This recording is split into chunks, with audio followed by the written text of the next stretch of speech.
नमस्कार, आदाब, आप सभी का स्वागत है। सीआईबी न्यूज पर इस वक्त जारी है खबरों की रफ्तार का सिलसिला। आइए डालते हैं एक नजर 5 खबर। सनसनीखेज खबर आजमगढ़ जिले से है, जहां प्रेम प्रसंग में युवक की निर्मम हत्या कर दी गई है। इस घटना में पुलिस ने शव को कब्जे में लेकर पोस्टमार्टम के लिए भेजा है।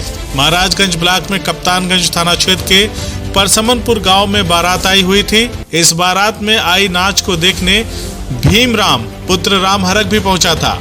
वहां पहले से ही घात लगाए बैठे लोगों ने उसे खींचकर अपने घर ले जाकर पीट कर उसे मौत के घाट उतार दिया। इस घटना की वजह प्रेम प्रसंग का होना बताया जा रहा है। गांव के लोगों ने बताया कि भीमराम पुत्र राम हरक का प्रेम प्रसंग गांव के ही जगदीश निषाद की लड़की से चल रहा था। प्रेम प्रसंग के चलते दोनों कुछ महीने पहले घर से भाग गए थे, जिसकी सूचना थाने में दी गई। पुलिस ने कार्रवाई करते हुए दोनों को बरामद कर थाने में ही दोनों पक्षों में सुलह समझौता कराकर मामले को रफा दफा करा दिया था। मृत भीम के परिजनों का आरोप है कि जब पुलिस ने समझौता करा दिया था, तभी से लड़की पक्ष के लोग भीम को मारने की फिराक में थे। उन्हें ये मौका मिल भी गया जब गांव में बारात आई हुई थी और भीम डांस देखने जा पहुंचा। आरोप है कि रास्ते से ही उसे कुल 7 लोग पकड़कर मारते पीटते अपने घर ले गए और वहां कमरे में ले जाकर लाठी डंडों से पीट कर उसकी हत्या कर शव को घर में ही छिपा दिया। भीम चीखता रहा, लेकिन डीजे के तेज साउंड में उसकी आवाज दबकर रह गई।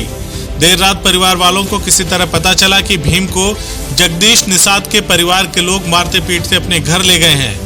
इस पर परिवार वालों ने पुलिस को घटना की सूचना दी। पुलिस मौके पर पहुंची और तलाशी के दौरान भीम को लहूलुहान औंधे मुंह पड़ा पाया।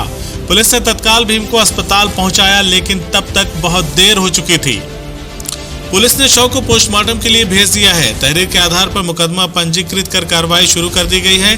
तो वहीं आजमगढ़ पुलिस कप्तान ने अपने बयान में बताया है कि कप्तानगंज पुलिस ने कुछ लोगों को हिरासत में भी लिया है। लापता युवक का नहीं लगा सुराग, घंटों तलाश में जुटी रही गोताखोरों की टीम और प्रयागराज की मेजा पुलिस। प्रयागराज के मेजा क्षेत्र में शराब के नशे में एक युवक के बेलन नहर के रामनगर रजबहा लखनपुर में अचानक गिरने के घंटों तलाश के बाद कोई सफलता नहीं मिल सकी। दूसरे दिन गुरुवार सुबह लापता युवक के परिजन मौके पर पहुंचकर तलाश करते हुए नेशनल हाईवे 76 पर लखनपुर गांव के करीब चक्का जाम कर दिए। सूचना पर पहुंचे कोतवाल मेजा अरुण कुमार चतुर्वेदी, चौकी प्रभारी मेजा रोड पंकज त्रिपाठी, उप निरीक्षक सूर्य प्रकाश सिंह, कोहडार चौकी प्रभारी विनोद कुमार सिंह, चौकी प्रभारी सिरसा राजकुमार सहित भारी संख्या में पुलिस फोर्स व फायर ब्रिगेड प्रभारी राजेश कुमार सिंह टीम के साथ मौके पर पहुंचकर लोगों को समझा बुझाकर किसी तरह से चक्का जाम को खुलवाया। गौरतलब हो कि बुधवार शाम को 3 साथियों द्वारा रामनगर रजबहा पर बैठकर शराब पिया जा रहा था। अचानक शराब के नशे में एक युवक नहर में गिर गया, जिसके बाद बौखलाहट में दोनों साथी शोर मचाने लगे। मौके पर पहुंची इलाकाई पुलिस ने दोनों को कस्टडी में लेकर पूछताछ करते हुए रजबहा में गिरे युवक की तलाश स्थानीय गोताखोरों से घंटों कराई, लेकिन सफलता नहीं मिली। पुलिस ने दोनों शराबी साथियों को लेकर देर रात तक पूछताछ किया, लेकिन जानकारी नहीं हो पाई।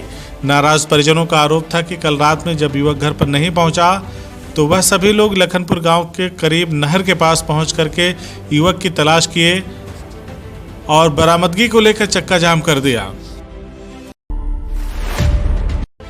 प्रयागराज पहुंचे राज्यसभा सांसद संजय सिंह दारागंज घाट समेत नगर के कई घाटों में अपने वेतन राशि के 1 लाख रुपए से गरीब निर्धन को दाह संस्कार के लिए फ्री में लकड़ियां उपलब्ध करवाईं और मीडिया से बात करते हुए योगी सरकार पर जमकर हमलावर भी रहे।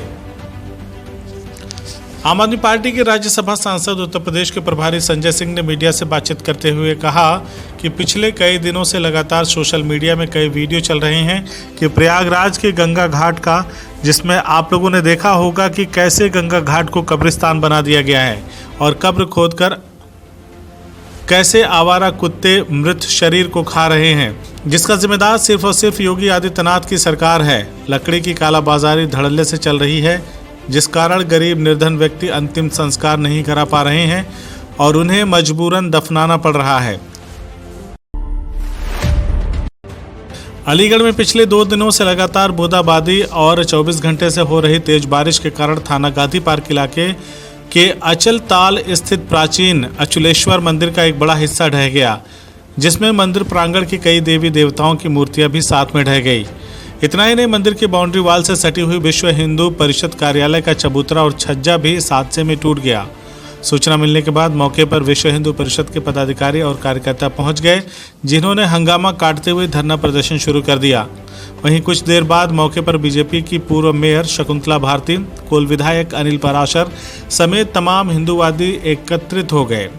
सभी का आरोप है कि अचल ताल में स्मार्ट सिटी के तहत खुदाई का कार्य जारी है। इसी दौरान मंदिर के पास भी गहरी खुदाई की गई है, लेकिन मंदिर की सुरक्षा को ध्यान रखते हुए कोई भी बाउंड्री वॉल नहीं कराई गई है, जिसका परिणाम इस बारिश में देखने को मिला है।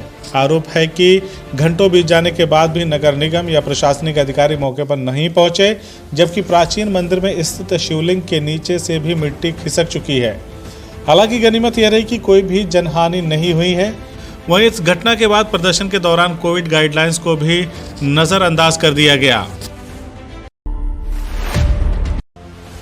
कहने को तो देश की खुशहाली का रास्ता गांव से होकर गुजरता है, लेकिन गांव की तंग गलियां, कीचड़ से अटे हुए रास्ते से दबा हुआ गांव का विकास वर्षों से विकास की आस देख रहा है, लेकिन विकास नहीं हुआ।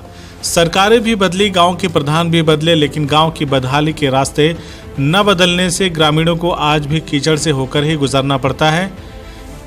कई बार ग्रामीणों के द्वारा गांव के रास्तों को सही करवाने की गुहार लगाई गई, लेकिन बदले में सिर्फ मिला तो आज तक आश्वासन। रास्ते को लेकर आज भी ग्रामीणों के दिमाग में एक ही सवाल दौड़ता है कि देश तो आज़ाद काफ़ी वर्षों पहले हो गया, लेकिन क्या उनका गांव बदहाली से आज़ाद हो पाया है? रास्तों पे पटे हुए कीचड़ से भरी सड़कों से भी आज़ाद हो पाएगा? ये पूरा मामला अलीगढ़ जिले के तहसील इगलास के गांव बादामपुर का है, जहां वर्षों से ग्रामीणों को कीचड़ भरे रास्ते से होकर गुजरना पड़ता है। गांव की हालत तब और भी नाजुक हो जाती है जैसे ही थोड़ी बारिश हो जाती है, तो ग्रामीण घरों से भी बाहर निकलने में कतराते हैं। हाल ही में निर्वाचित हुए नए प्रधान से ग्रामीणों को काफ़ी उम्मीदें हैं, लेकिन नवनिर्वाचित प्रधान ग्रामीणों के सपनों को साकार कर पाएंगे या नहीं, ये देखने वाली बात है। CIB इंडिया न्यूज की सभी खबरों को देखने के लिए लाल रंग की बटन को दबाकर चैनल को सब्सक्राइब जरूर करें, घंटी जरूर दबाएं, ताकि हमारी सभी खबरों के नोटिफिकेशंस आप तक पहुंचते रहें।